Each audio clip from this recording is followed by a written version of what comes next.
è l'ennesimo tentativo per fare giustizia rispetto a una decisione scaturita dal provvedimento dirigenziale che sanziona i disabili nelle aree ZTL, in particolare sanziona i disabili che non hanno bisogno di modifiche della macchina. Vedi il caso dei non vedenti, ovviamente hanno l'accompagnatore, vedi il caso dei bambini autistici, ci sarà il genitore, oppure vedi il caso di chi ha una disabilità alla gamba sinistra che con il cambio automatico risolve il problema.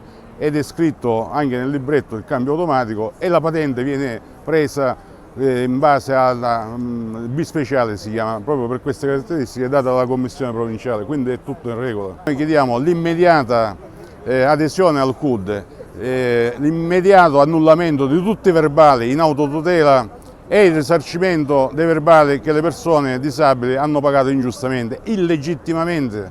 Era un provvedimento illegittimo, quindi hanno diritto al risarcimento.